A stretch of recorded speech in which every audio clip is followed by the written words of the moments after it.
Welcome my YouTube channel. ಇವತ್ತಿನ blog ವಿಶೇಷ ಏನಂದರೆ ಜಾತ್ರೆಯಲ್ಲಿ ಒಂದಿನ.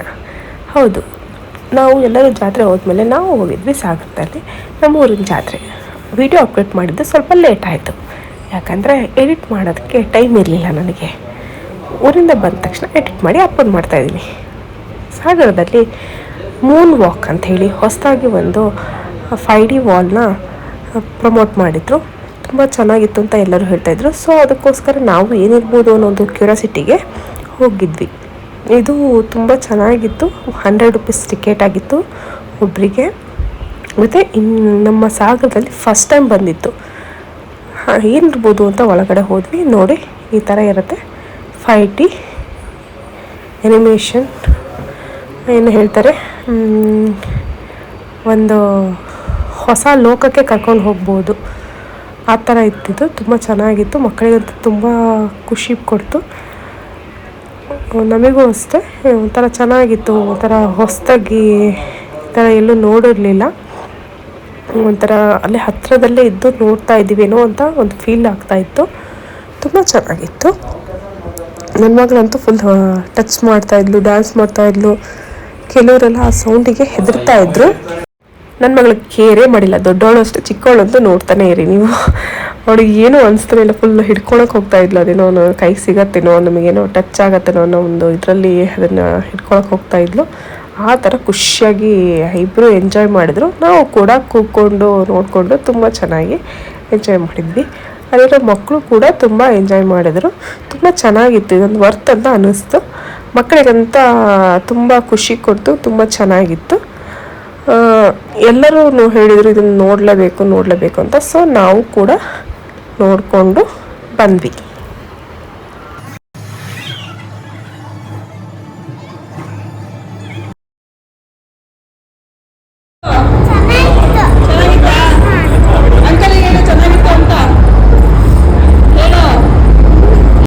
ಸರಿ, ಅದು ಮುಗಿದ್ಮೇಲೆ ಏನಾರು ಒಂದು ಗೇಮ್ ಆಡಿಸೋ ಅಂಥೇಳಿ ಗಂಟು ಬಿದ್ಲು. ಸರಿ ಆಯಿತು, ಆಡೋಣ ಅಂಥೇಳಿ ಇದೊಂದು ಜೋಕಾಲಿ ಥರದ್ದು.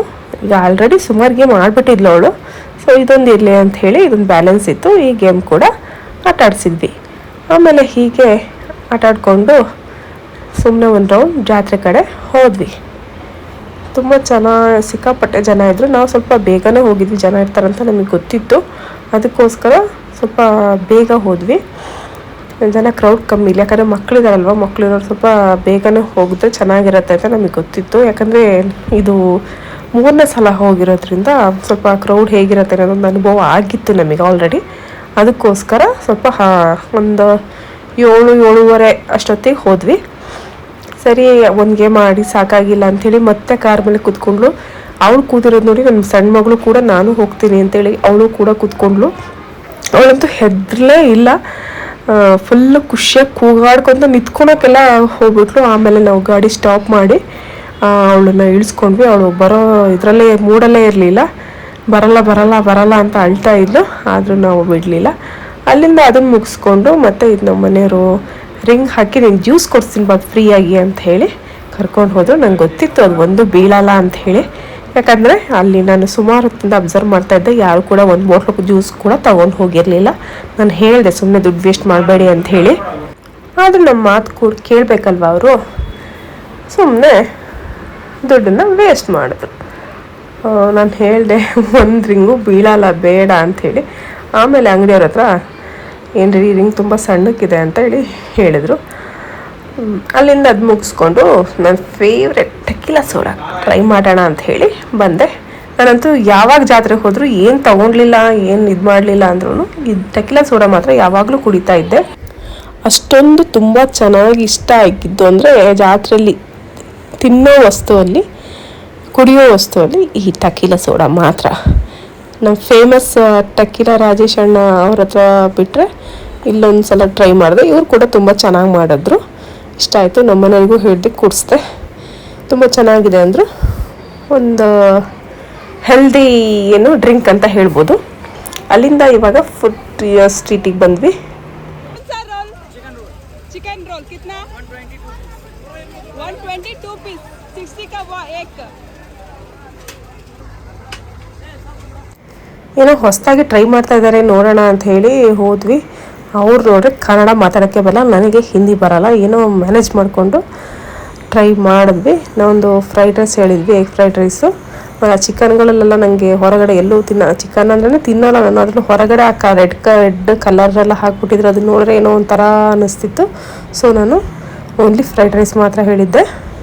ಅದನ್ನು ಹೇಗೆ ಮಾಡ್ತಾಯಿದ್ದಾರೆ ನೋಡಿ.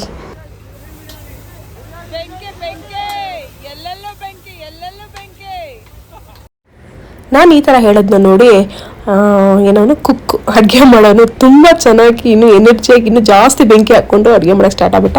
ಆಮೇಲೆ ನಾನು ಹೇಳಿದೆ, ಅಪ್ಪ ಮೇಲ್ಗಡೆ ಬೆಂಕಿ ಹತ್ಕೊಂಡು ಅದೊಂದು ಏನಾದ್ರು ಆಗ್ಬಿಟ್ಟದ್ದು, ಸ್ವಲ್ಪ ನಿಧಾನ ಫ್ರೈ ಮಾಡಪ್ಪ ಅಂತ ಹೇಳಿದೆ. ಏನೋ ಜೋಶಲ್ಲಿ ಮಾಡ್ತಾಯಿದ್ದ. ಅವ್ನು ಮಾಡಿದ ಜೋಶ್ ನೋಡಿದ್ರೆ ಏನೋ ತುಂಬ ಚೆನ್ನಾಗಿ ಸ್ಪೆಷಲ್ಲಾಗಿ ಇರುತ್ತೆ ಅಂತ ಅಂದ್ಕೊಂಡು ನಾನು ಕೂಡ ಟ್ರೈ ಮಾಡೋಣ ಅಂತ ಬಂದ್ವಿ. ನೋಡಿದ್ರೆ ಅವ್ರು ಹಾಕೋ ಐಟಮ್ಸ್ ಎಲ್ಲ ನೋಡಿ ಇದೇನು ತಿನ್ನೋಕ್ಕೆ ಬರುತ್ತೋ ಇಲ್ಲೋ ಅಂಥೇಳಿ ನಾನು ಯೋಚನೆ ಮಾಡ್ತಾಯಿದ್ದೆ. ಫೈನಲಿ ಬಂತು ಟೇಬಲ್ಗೆ. ಆಹಾ, ಘಮ ಘಮ ಘಮ ಅಂತ ಸ್ಮೆಲ್ ಬರ್ತಾಯಿದೆ. ಮತ್ತು ಇಂಗ್ರೀಡಿಯೆಂಟ್ಸು ಅಷ್ಟೇ ನೋಡಿ, ಎಷ್ಟು ಒಂಥರ ಗ್ರೀನಿಶ್ ಆಗಿ ಕಾಣಿಸ್ತಾ ಇದೆ, ರೆಡ್ ಮತ್ತು ಗ್ರೀನಾಗಿ ತುಂಬ ಚೆನ್ನಾಗಿ ಕಾಣಿಸ್ತಿದೆ ಅಂತ ಟೇಸ್ಟ್ ನೋಡಿದೆ. ಟೇಸ್ಟ್ ನೋಡಿದ್ಮೇಲೆ ಅನ್ನಿಸ್ತು ಬರೀ ಮಸಾಲ ಮಸಾಲ ಮಸಾಲ.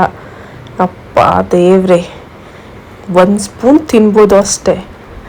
ಆಮೇಲಂತೂ ತಿನ್ನೋಕ್ಕೆ ಆಗಲಿಲ್ಲ, ಯಾಕಾದ್ರೂ ತೊಗೊಂಡು. ಅದಕ್ಕೆ ನಾನು ಟೇಸ್ಟ್ ನೋಡೋಣ ಅಂತಲೇ ಒಂದು ಪ್ಲೇಟ್ ತೊಗೊಂಡಿದ್ದೆ ಅಷ್ಟೇ. ಆಮೇಲೆ ಗೊತ್ತಾಯ್ತು ನನಗೆ ತುಂಬ ತಿನ್ನೋಕ್ಕಾಗಲ್ಲ, ಇದು ತಿಂದರೆ ಕೆಲಸ ಕೆಡತ್ತೆ ಅಂಥೇಳಿ. ಸೊ ಅದನ್ನು ಅರ್ಧಂಬರ್ಧ ತಿಂದು ವಾಪಸ್ ಮನೆ ಕಡೆ ಹೊರಟ್ವಿ. ಲಾಸ್ಟಲ್ಲಿ ನನ್ನ ಮಗಳು ಪಿ ಬೇಕು ಅಂತ ಹೇಳಿ ಕೇಳಿದ್ಲು, ಅವಳಿಗೆ ಪಿ ಕೊಡಿಸಿದ್ವಿ. ಈ ವಿಡಿಯೋ ಇಷ್ಟ ಆದರೆ ಲೈಕ್ ಮಾಡಿ. Thank you.